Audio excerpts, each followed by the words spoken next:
Bonjour, bienvenue pour cet échange sur la Convention des entreprises pour le climat du bassin lyonnais et des Alpes. On ne parle pas d'Auvergne? Non, on ne parle pas d'Auvergne. On ne parle pas d'Auvergne, d'accord. Avec trois participants. Marianne Couder, qui est à ma droite, à l'initiative de cette démarche, qui est ingénieure, Centrale Supélec, qui s'oriente sur les questions d'énergie, voilà, qui est à l'initiative donc de cette convention. Elle nous expliquera l'itinéraire de la démarche et la manière dont la démarche se décline dans les territoires, donc sur notre vaste territoire. Et puis deux autres participants qui vont se présenter un peu eux-mêmes. L'un qui va nous parler de l'action de la métropole en soutien à la convention, sachant que la métropole a elle-même ses propres objectifs climatiques, énergétiques, énergie renouvelable.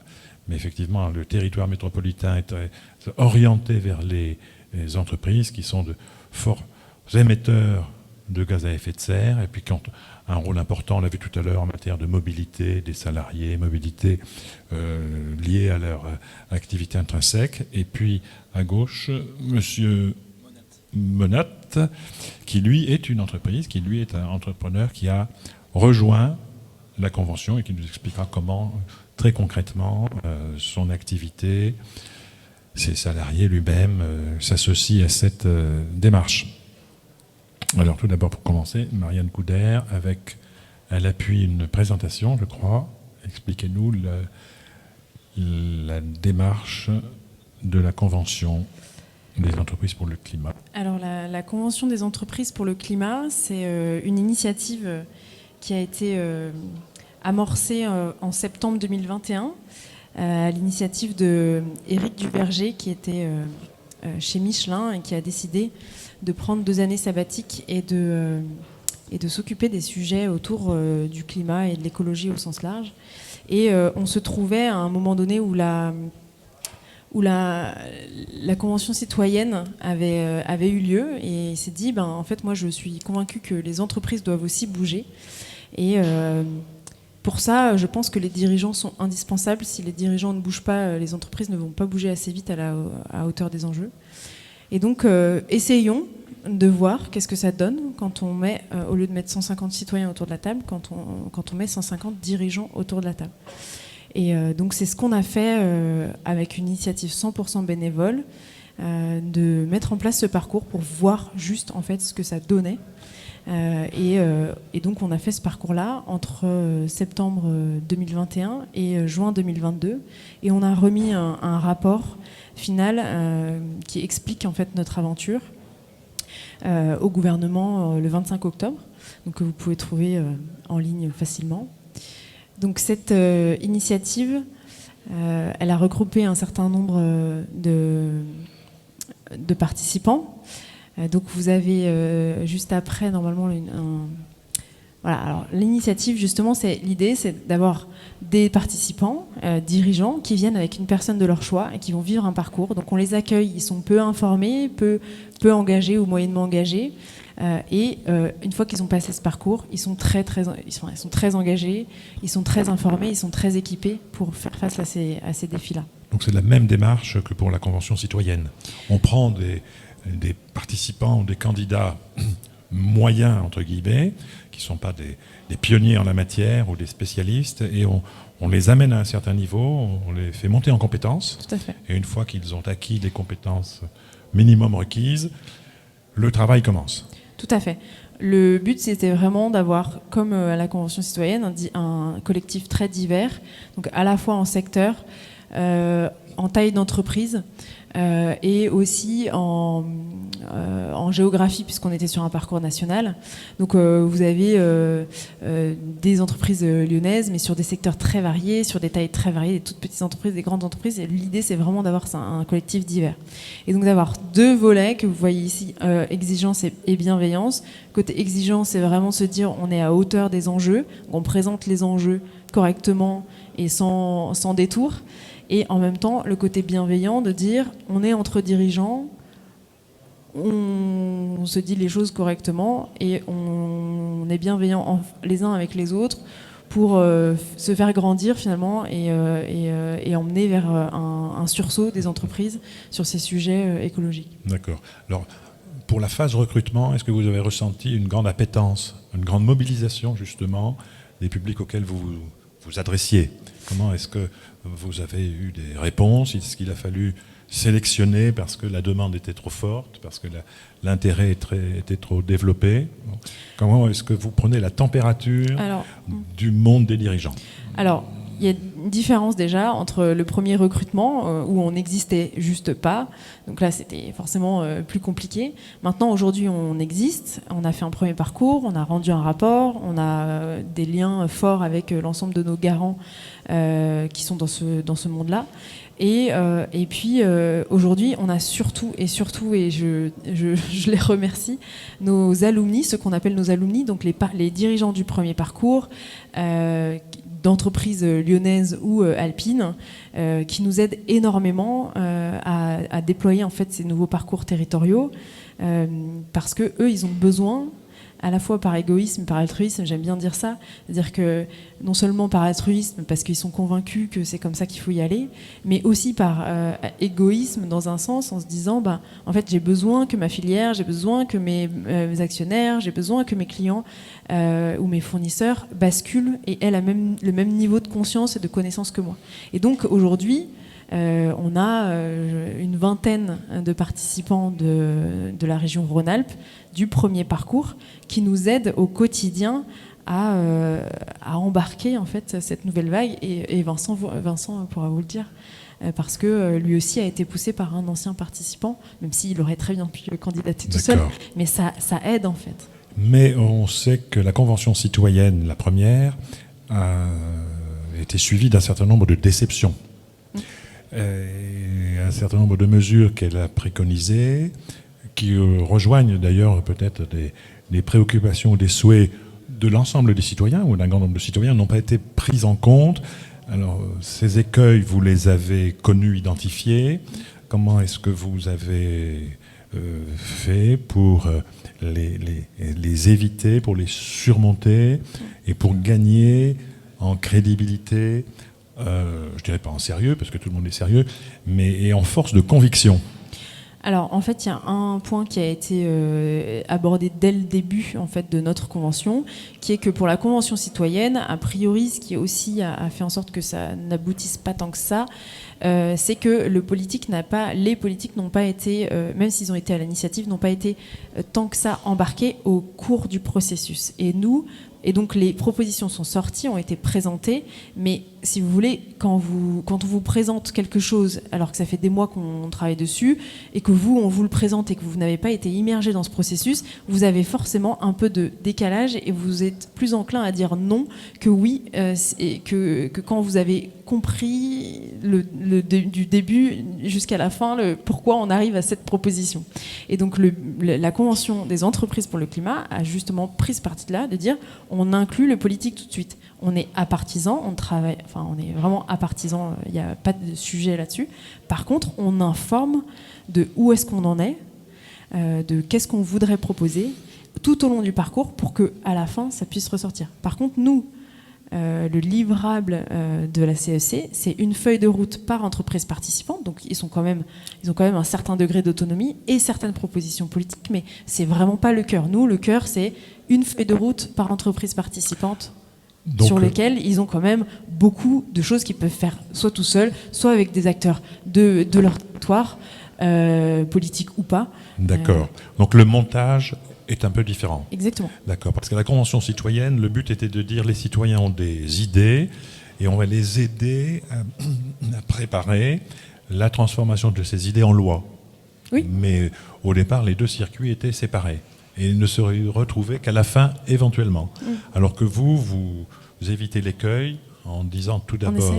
vous essayez en disant tout d'abord, on associe le politique immédiatement, au niveau national comme au niveau local. C'est justement, on le verra. Et ensuite, ce mouvement doit déclencher une possibilité d'action pour chacun dans son entreprise. Oui. Donc c'est pour voir la différenciation entre les deux démarches, puisque, je le redis, la Convention citoyenne a laissé un peu une certaine amertume. Voilà. Oui, et après, un certain scepticisme. En toute transparence, on n'est pas, nous, dans notre rapport, au final, on est tout à fait transparent sur les potentielles déceptions qu'on a nous aussi.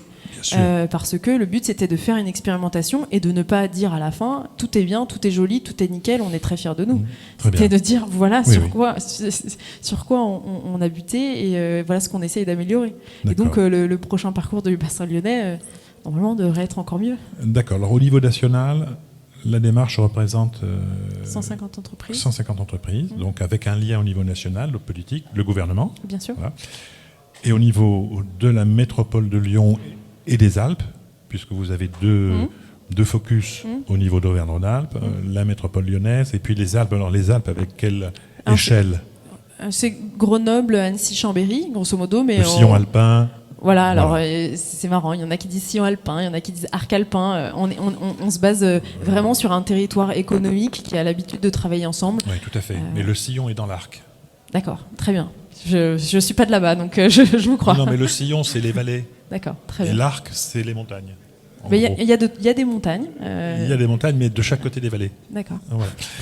Alors, du côté de la métropole de Lyon, qui est l'interlocuteur politique, au sens noble du terme, de la démarche, quelle est la perception que vous avez de cette initiative, en quoi elle complète, enrichit les dialogues que vous avez avec d'autres acteurs économiques, parce que la métropole, depuis plus d'une dizaine d'années, est engagée aussi avec les entreprises, au niveau du territoire, au niveau climat, au niveau énergie. Comment percevez-vous le travail de la Convention, en quoi enrichit-il et en quoi vous êtes prêt à vous y associer ? Merci. Donc bonjour, moi je suis Guillaume Hénard, je travaille à la métropole de Lyon au sein de la direction Action et Transition économique, donc le volet soutien de la métropole aux acteurs économiques. Et donc quel est le rôle de la métropole ? C'est d'une part de soutenir les initiatives collectives au sein de filières importantes, de filières stratégiques sur le territoire, et notamment la filière de la mobilité qui est à l'honneur aujourd'hui, et principalement le sujet de la filière mobilité active et micro-mobilité. Donc les vélos, on a notamment des entreprises qui exposent des produits fabriqués sur le territoire et qui répondent à nos enjeux aujourd'hui. Et puis d'autre part, on a l'ambition de renforcer le pouvoir d'action des entreprises, de chaque entreprise, pour qu'elle puisse se transformer et participer à la transition écologique, économique et environnementale du territoire. Donc c'est vraiment travailler avec les acteurs économiques pour les mettre en position d'être acteurs de la transition, des transitions du territoire. Alors j'ai quelques slides si vous souhaitez les. Allons-y, si elles sont disponibles facilement. Elles arrivent. Parfait. Alors peut-être un mot sur le plus ajouté qu'ajoute la Convention par rapport à vos actions initiales, à vos actions actuelles, en lien avec les organisations professionnelles qui sont déjà actives sur la métropole. Oui. Quelle est la valeur ajoutée attendue ? Donc, la métropole a développé donc depuis 2 ans une offre de services particulièrement adaptée à différentes typologies d'entreprises. Donc, des entreprises qui se posent des questions et qui n'ont pas encore amorcé leur transition sur ces différents sujets. Des entreprises qui ont déjà eu l'occasion de travailler sur un sujet énergie ou sur un sujet mobilité et qui voudraient également travailler autour des sujets d'éco-conception, de bilan carbone ou de définition de sa raison d'être et de transformation de société à mission. Et notamment sur ces 3 sujets, on a mis en place des appels à projets qui sont ouverts en ce moment et disponibles. En tout cas, vous trouverez toutes les informations sur le site de la métropole, et qui permettent à des entreprises, mais aussi à des collectifs d'entreprises, de pouvoir bénéficier d'un soutien de la métropole pour engager leur démarche en bénéficiant d'outils de conseil, d'accompagnement et d'outils de financement. Donc, voilà, la métropole prend sa part et donc il y a eu une décision d'avoir cet investissement en financement auprès des entreprises. Bien entendu, donc ça s'adresse à toute entreprise qui est présente sur le territoire métropolitain, mais on sait également que les dynamiques collectives sont importantes et que les échanges, y compris interfilières et pour tout type d'entreprise, de la PME au grand groupe, permettent de faire bénéficier chacun des expertises ou des initiatives qui sont développées au sein des entreprises. Donc on a eu la chance d'avoir certaines entreprises particulières avec lesquelles on était particulièrement en relation, et donc notamment le groupe Serfim ou Renault Trucks, qui ont participé à la première, donc à la vague nationale de la Convention des entreprises pour le climat, et avec qui nous avons eu des échanges, puisque on est à leur côté et on collabore ensemble pour faire rayonner sur le territoire leurs bonnes pratiques. Donc ils nous ont explicité l'initiative de la CEC et les méthodologies qui ont été mises en place. Et donc on a décidé de s'associer et de soutenir la déclinaison lyonnaise de la CEC pour que d'autres entreprises du territoire puissent en bénéficier et qu'on ait des collectifs toujours plus importants et qu'on puisse communiquer et valoriser les expériences de ces entreprises sur la métropole de Lyon. Donc comme il est important de communiquer, est-ce que vous pouvez nous dire quel est le retour ? Est-ce que vous avez des messages positifs à délivrer ? Parce que souvent, devant l'énormité du mur dont on s'approche, on se dit on ne va pas y arriver, mais je crois qu'il est important aussi de montrer que les choses avancent. Donc est-ce que vous avez des retours importants ? Est-ce qu'il y a une dynamique, notamment enclenchée par la communication, que vous faites autour de ces sujets? Est-ce qu'il y a une dynamique qui vous montre que ça bouge? Parce que l'enjeu maintenant n'est pas au niveau technologique ou scientifique, l'enjeu est dans un changement rapide d'échelle.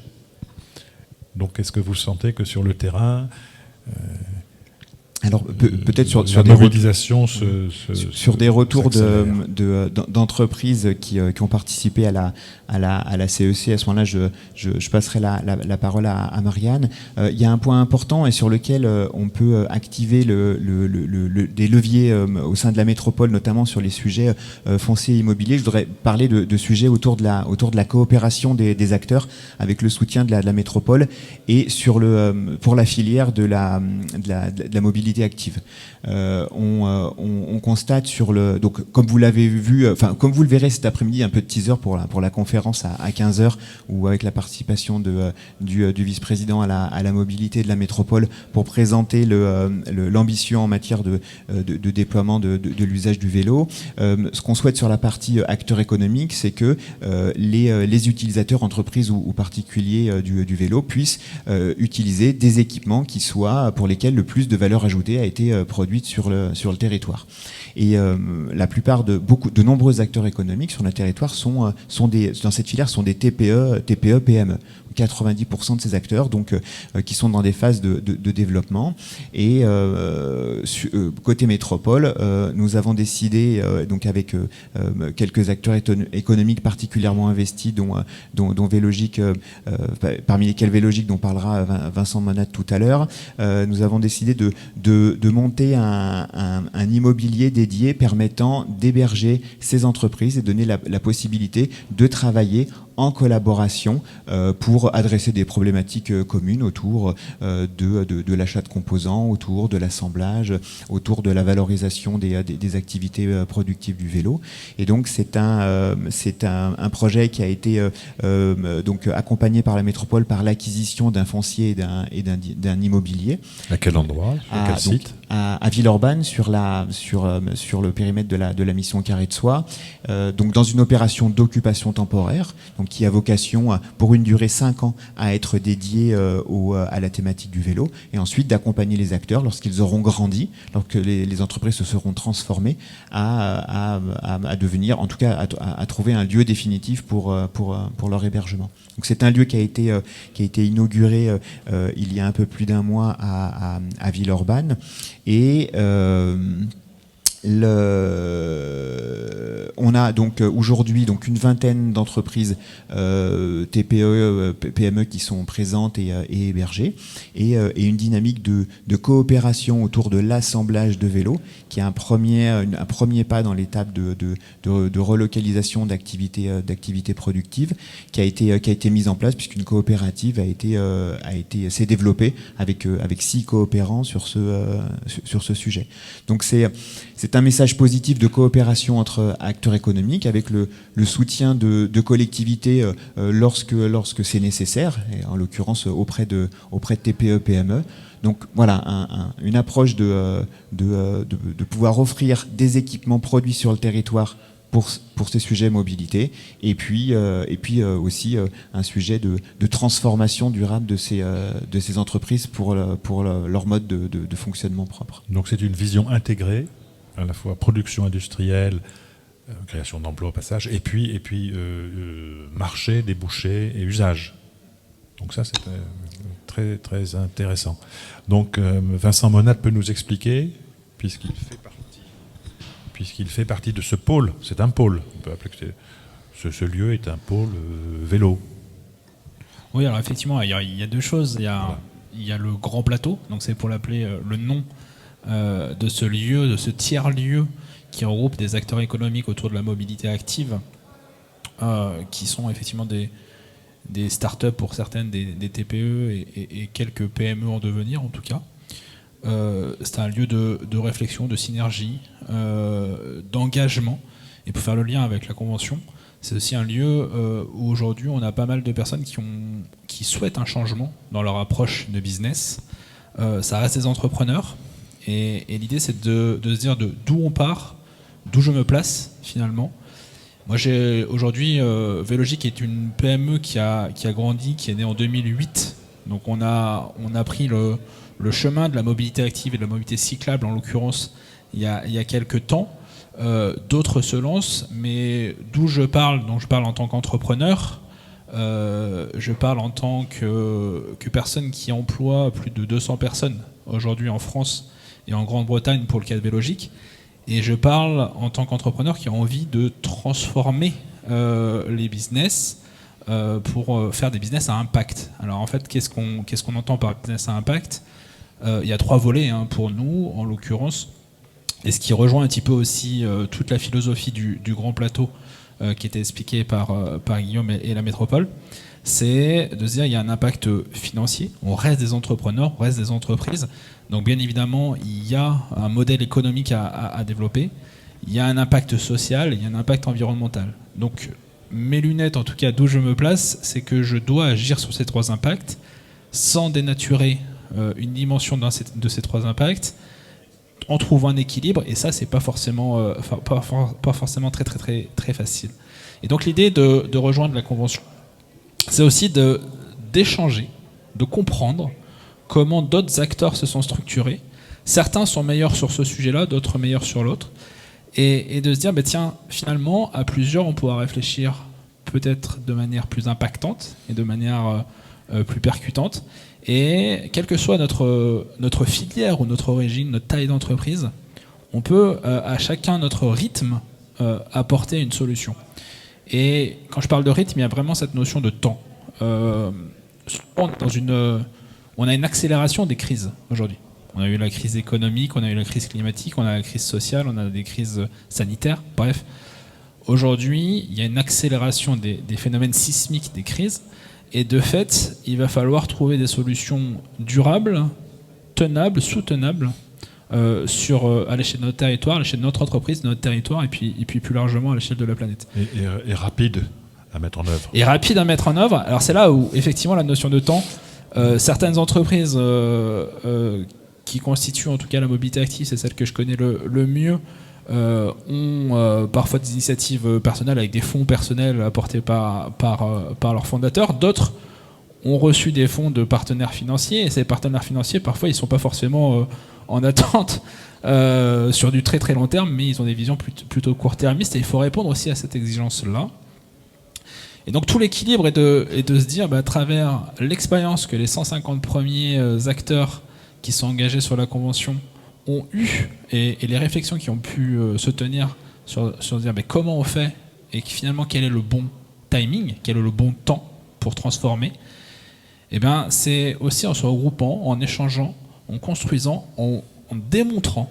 Et c'est vraiment ce sujet-là qui est important, en tout cas pour Vélogique, quand on rejoint la convention, c'est arriver à démontrer à plusieurs qu'on peut construire des entreprises à impact, et donc on peut développer du business, parce que ça reste un des sujets, et on ne va pas transformer le monde en un claquement de doigts, mais on peut continuer à faire du business en ayant une réflexion sur les 3 dimensions, financières, sociales et environnementales. Voilà, c'est un des sujets qui nous tient à cœur, et c'est ce pourquoi on a envie de rejoindre ce groupe sur la Convention des entreprises pour le climat. Très bien. Qui réunit donc pour le bassin lyonnais, on parlera peut-être moins des Alpes, combien d'entreprises maintenant? Alors, on a des candidatures qui sont ouvertes jusqu'à début décembre. Voilà. Donc on va accueillir 60 entreprises. L'objectif 60. Oui, objectif Et 60. après, Ça peut être plus. Un peu fermé, non, mais il y a un niveau optimum pour la taille de la communauté. Oui, bah justement, ce 60, il n'a pas été choisi par hasard. On a fait avec 150, c'était quand même compliqué. Et moins que 60, ça nous paraît... voilà, il faut avoir un bon collectif. Donc, un bon dosage, donc exactement. c'est mesuré, d'accord. Donc vous attendez encore quelques Exactement. candidats. Aujourd'hui, on a dévoilé 2 vagues de recrutement. Et demain, on en dévoile une 3e. Et puis, ça va continuer jusqu'à fin décembre. Très bien. Votre méthode de travail, le lieu, concrètement, comment vous rejoindre et comment tirer parti aussi pour sa propre entreprise de vos rencontres, de vos échanges, de votre expérience, de manière à devenir soi-même entreprise à impact. Voilà. Quelle est votre méthode? Alors, comment nous rejoindre déjà? C'est assez simple. Soit il faut nous contacter, il faut se dépêcher déjà. Il faut aller sur le site de la Convention des entreprises pour le climat. Il y a toutes les informations nécessaires pour ça, à la fois pour candidater et aussi pour nous joindre ou pour consulter le programme précis des différentes sessions sur le bassin lyonnais. Donc là, il y a normalement toutes les infos et des infos de contact, donc il n'y a pas de problème. Et puis après, chaque entreprise va venir avec sa propre intention. On va avoir des entreprises qui se débrouillent déjà bien, qui ont déjà une feuille de route assez claire, mais qui ont besoin du collectif. Il y a des entreprises qui ont besoin du volet social, parce qu'ils travaillent beaucoup le volet écologique, mais le volet social, ils en sont loin. Ou inversement, des entreprises qui sont très portées sur le volet social et le volet écologique est moins clair. Donc là, on a accueilli par exemple Mangrove qui va rejoindre le collectif, qui sont qui vont apporter beaucoup au collectif en fait sur la partie sociale et qui va beaucoup être nourri en fait par l'autre aspect écologie. Et puis il y en a qui viennent, il y en a qui viennent parce que leurs enfants leur ont dit qu'il fallait y aller. Il y en a qui viennent parce que leurs employés leur ont dit qu'il fallait y aller. Donc il y en a qui viennent parce qu'on leur a demandé de venir. Et il y en a qui viennent parce qu'ils ont envie. Très bien. Donc c'est un peu l'auberge espagnole où on prend mais où on apporte aussi. Bah, on apporte forcément, effectivement. On apporte des questions. Nous, on récolte les candidatures et on fait en sorte de composer le collectif. Et donc, vous avez des entreprises où on sait que si elles sont dans le collectif, ça va avoir beaucoup d'impact. Et que, niveau économique, niveau territoire et tout ça. Et puis, on accueille aussi avant tout des humains. Donc, si on a une entreprise qui est plus petite, qui est déjà engagée, qui est ci, qui est ça, peut-être qu'elle, en soi, son impact purement calculable avec ces fameux chiffres-là, carbone, exactement, sera moins important ou sera moins impactant sur le territoire. Mais l'humain au sein du collectif sera génial et portera. Donc c'est vraiment cette diversité qu'on veut. Très bien. Et l'important est quand même un certain retour sur investissement de temps, puisque le but est d'être pratique et de décliner dans son entreprise les actions qui auront un impact. Donc là, ça sert aussi d'indicateur ou de cap, de tableau de bord. Oui, alors c'est quelque chose qui est compliqué parce que nous, on accueille les dirigeants et donc on leur demande de consacrer 8,5 jours à la Convention des entreprises pour le climat, ce qui est énorme pour un dirigeant sur un an, sur 10-11 mois. Mais c'est quand même beaucoup, c'est quand même beaucoup. Une session toutes les 6 semaines, vous êtes là, vous êtes pas censé être au téléphone, vous êtes censé être présent. C'est Bien. ça, c'est l'engagement qu'on demande. Par contre, vous demandez à nos anciens participants, dont Serfim, ils sont persuadés qu'ils ont gagné un temps incroyable en étant présents. Parce qu'ils ont fait un sursaut dans leur feuille de route, parce qu'ils ont embarqué le reste de l'entreprise, parce qu'ils sont au sein d'un collectif. Enfin, c'est comme tout en fait. Parfois vous vous dites oh là là, ça va me prendre tant de temps, et puis en fait, une Mais fois que vous y êtes, vous êtes il y a- bien content. Il y a un retour sur investissement au sens large de temps, de matière grise. Il y a un retour, en plus de la richesse des échanges humains qui peuvent exister. Il y a un avant et un après CEC. Il y a un avant et un après.